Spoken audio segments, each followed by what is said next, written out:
Eu fiquei ali, atento a tudo que a minha mãe me dizia, e ela continuou. Meu filho, eu disse a você que iria contar a história do que aconteceu com seu pai e eu. A história dele eu já lhe contei. Agora eu vou lhe contar a minha história. Durante o nosso namoro, volta e meia estávamos brigados, e antes de nos acertarmos de vez, em uma dessas separações eu estava em casa em um fim de semana bem triste com aquela situação. As minhas amigas, vendo que eu estava em quadro quase depressivo, me convidaram para fazer um passeio a fim de me distrair um pouco e eu aceitei o convite. Saímos por volta das 10 horas da noite e fomos a uma festa muito conhecida na cidade, a festa de São Severino de Ramos, e ali começamos a beber, nos divertir e conhecer algumas pessoas. Por volta das 2 horas da manhã, resolvi ir embora para casa, até porque as minhas amigas conheceram alguns rapazes e foram para outros lugares, e eu, sozinha, decidi seguir para casa.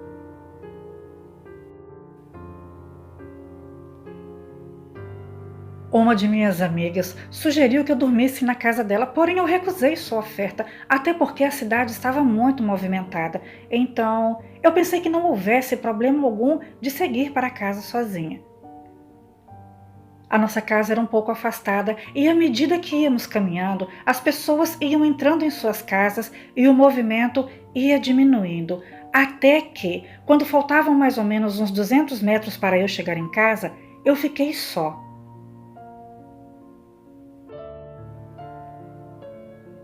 Naquela época, a infraestrutura era muito modesta, a rua muito estreita e a iluminação muito precária. Quando eu cheguei no final do calçamento, eu peguei um pedaço de ferro que estava perto do bueiro para me defender caso houvesse necessidade, e neste momento, eu observei que havia um homem ali por perto se coçando, se torcendo todo, tirando suas roupas e dava vários nós nela. Este homem não era agressivo, porém eu não pude deixar de perceber que ele me observava durante toda a festa.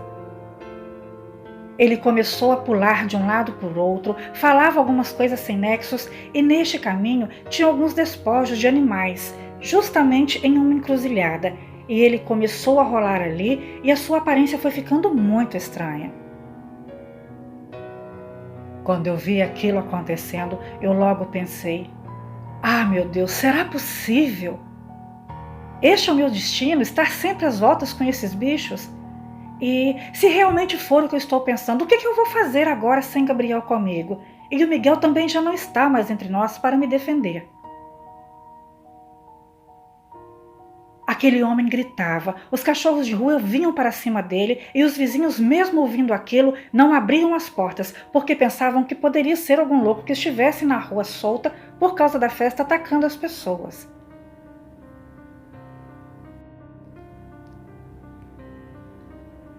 Enquanto eu olhei para um lado, aquele bicho sumiu da minha frente e em seguida surgiram duas amigas que também estavam voltando da festa. Graças a Deus. Começamos a conversar enquanto caminhávamos e de repente eu ouvi um urro muito próximo a nós. Eu disse a elas o seguinte: meninas, se vocês virem algo de anormal, por favor não gritem, não corram, simplesmente abaixem as cabeças, fechem os olhos, façam silêncio e, se possível, deite no chão. Mas não encarem, não façam o menor movimento se vocês não quiserem sofrer nenhum dano físico e principalmente psicológico. A princípio, elas acharam que fosse algum tipo de brincadeira, mas quando elas me olharam e viram o meu semblante sério e preocupado, elas entenderam que a situação não era para brincadeira. Então, demos as mãos e fomos caminhando ali naquela rua escura com aquele ser nos acompanhando dentro do mato. Quando faltava mais ou menos uns 100 metros para chegar em casa, ao longe eu vi a minha mãe me esperando e de lá ela me fez um sinal com a mão para que eu fizesse silêncio, e neste exato momento eu senti aquele cheiro forte e aqueles pelos grossos encostando em mim. Aquela criatura veio me cheirando dos pés à cabeça e as garotas que estavam comigo não acreditavam no que elas estavam vendo. Elas queriam gritar, mas eu disse a elas bem baixinho que permanecessem em silêncio e fechassem os seus olhos, e mesmo assim uma delas ficou com os olhos abertos. Então, a criatura começou a cheirá-la também, da ponta dos pés até o alto da cabeça, e quando ela subiu, ela estava lá, cara a cara com a fera, em estado de choque. Ela estava em estado de choque, com os olhos abertos, tremia muito, e aquela criatura ficou muito nervosa ao ver que ela estava com a cabeça erguida. Ela encarou aquilo como um desafio. Então, ela começou a pular de um lado para o outro, prestes a nos atacar. E a minha mãe, vendo aquilo ao longe e sentindo que um ataque seria certeiro, veio correndo em nossa direção com o porrete nas mãos. E quando a criatura estava prestes a pegar a minha amiga pelo pescoço e arrastá-la para o mato, a minha mãe a empurrou e ela caiu já desmaiada ali mesmo, porque o pavor de ver uma criatura dessas cara a cara é inevitável. Aquela criatura estava com a pata levantada e iria atacar a minha mãe, mas ela, com o pedaço de ferro que estava em minhas mãos, transpassou sua pata e, neste momento, a criatura saiu dali urrando e batendo a pata no chão que estava sangrando, indo para dentro do mato. Neste momento, a minha mãe ordenou que pegássemos a minha amiga e fôssemos rápido para casa, porque aquela fera perderia o encanto e voltaria à sua forma humana por causa do ferimento. Mas, somente naquele momento, ela voltaria mais tarde e se transformaria novamente e viria atrás da pessoa que o feriu. Eu disse a ela que eu não sabia, não entendia muito disso, mas ela me disse que pelo fato dela ter sido ferida por um ferro virgem, ela perderia o encanto, mas seria somente naquele momento. Eu disse à minha mãe que eu sabia quem era, pois eu o vi transformando ali na encruzilhada e as suas roupas estavam ali. E nessa hora, a minha mãe foi correndo até lá e pediu que eu apontasse onde estavam. Quando eu a mostrei, ela viu que as roupas estavam lá, cheias de nós. Então, sem demora, ela colocou fogo nas roupas dele. E neste momento, aquele homem saiu do meio do mato se contorcendo todo, e ele veio tão rápido e tão sem rumo que ele bateu de cara com o coqueiro e desmaiou ali mesmo, e nós fomos rapidamente para casa. Então, eu perguntei à minha mãe o porquê dos nós das roupas e ela me disse o seguinte: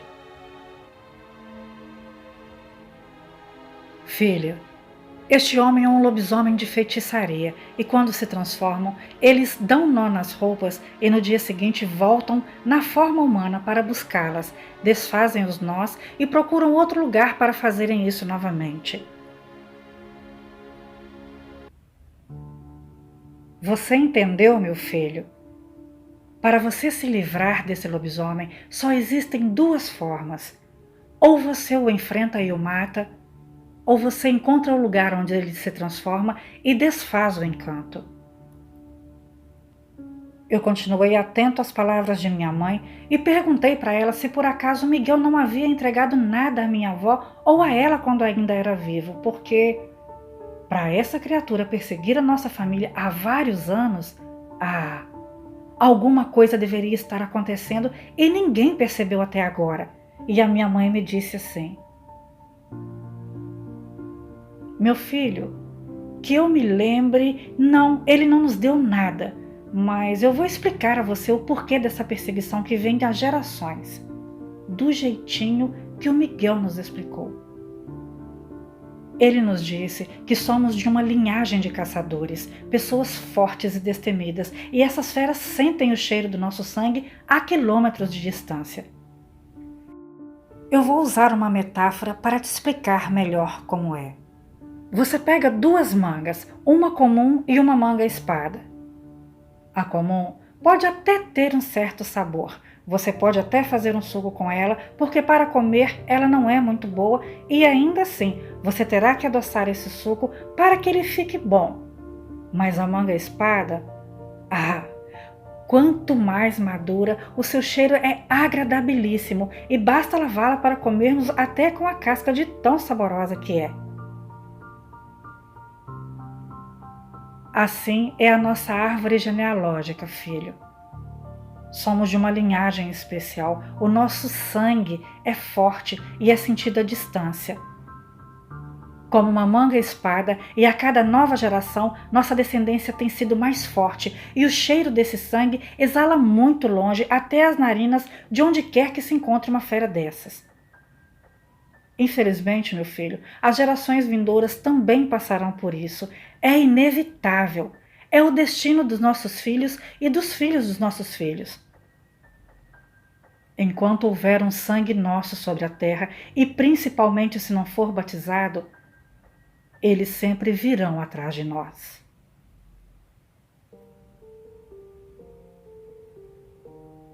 Nesta hora, eu entendi o porquê de ter encontrado aquela fera lá no meu trabalho. Na verdade, ele não veio atrás de mim, e sim dos porcos que ali estavam, porém, ele sentiu o meu cheiro. Ele sentiu o cheiro do sangue que eu carrego nas veias, por isso ele me perseguiu. Eu me lembrei do filho da minha tia que não era batizado, o Miguel. Este nome foi dado a ele em homenagem a Miguel, amigo de minha avó que protegeu a nossa família do ataque das feras, quando a minha mãe ainda era criança. Lá no matadouro, ele me atacou e só não me matou porque eu lembrei do que a minha mãe me disse de manter a cabeça baixa e os olhos fechados. Por isso ele quis me chamar tanto a atenção, para que eu abrisse os olhos e ele me encarasse e pudesse me matar. Mas como eu não fiz, ele poupou a minha vida. Mas até quando? Isso eu não saberia. Então, eu resolvi agir porque era questão de tempo dele vir atrás do Miguel para atormentar a nossa família. Fui até a casa de minha tia e perguntei a ela se havia batizado o Miguel e ela sorriu e me perguntou se por acaso eu havia visto algum lobisomem. Ela não acreditava muito nessa história por questões religiosas e por isso o seu filho não era batizado.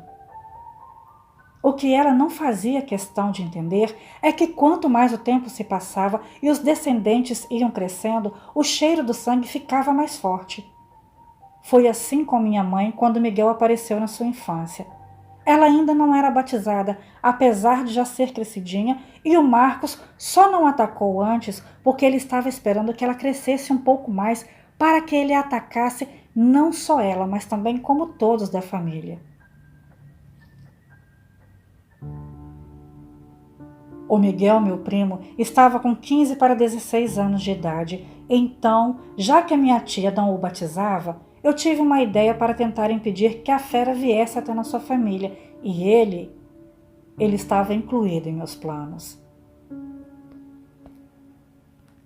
Eu chamei Miguel e pedi que ele me ajudasse a alimentar alguns bichos e ele concordou. Então, eu disse a ele que já que ele estudava pela manhã e tinha os afazeres durante a tarde, que eu passaria por volta das 6 da noite para buscá-lo e assim ficamos combinados.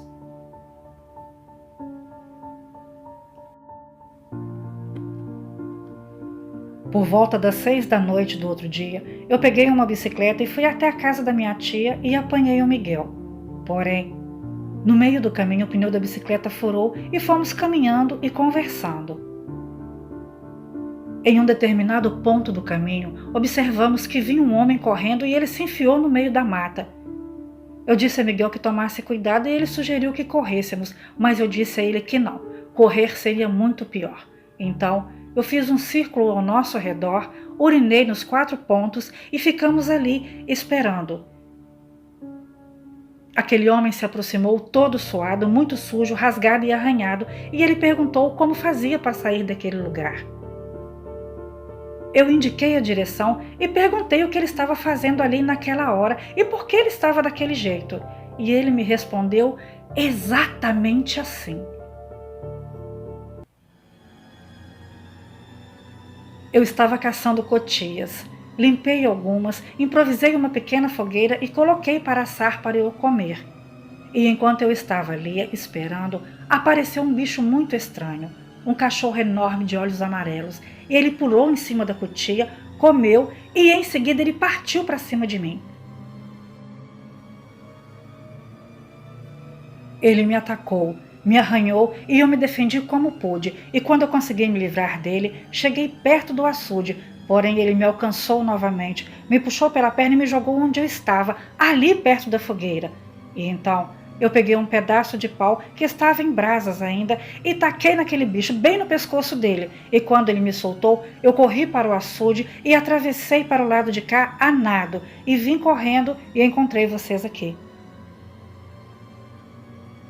Quando ouvimos o que este homem nos contou, saímos correndo para a casa de minha mãe, e ao chegar lá, este homem já foi entrando desesperado e contando tudo a ela.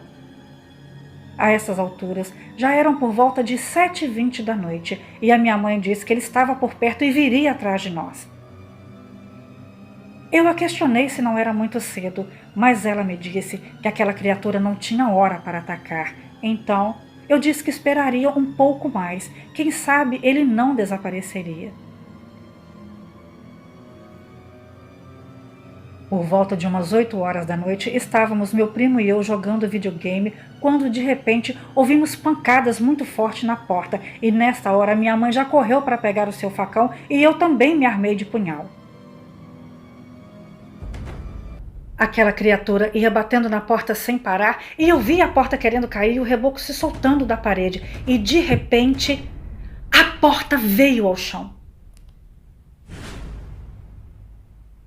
Naquele momento, nos deparamos com aquela criatura em pé ali com ódio nos olhos e com o ombro sangrando, e era a mesma criatura que me atacou no matadouro.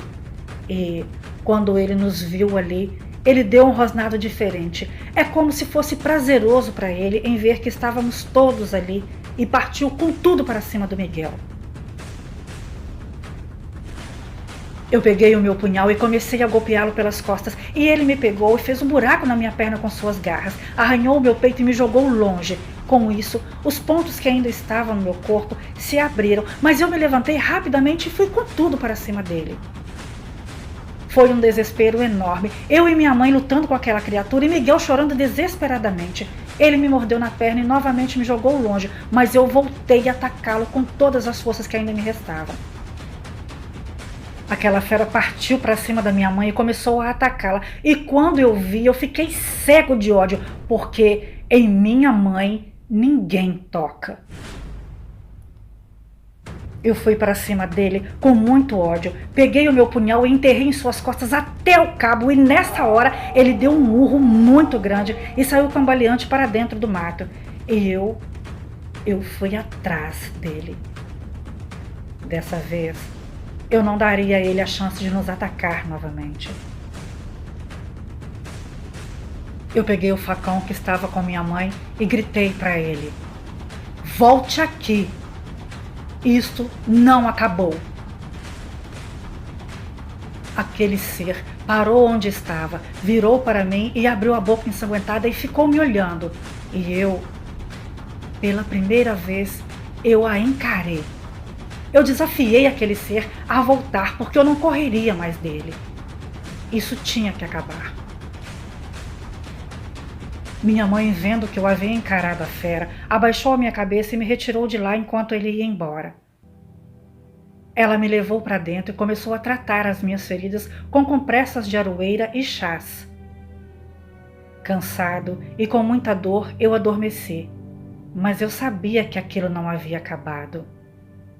Na verdade, estava só começando.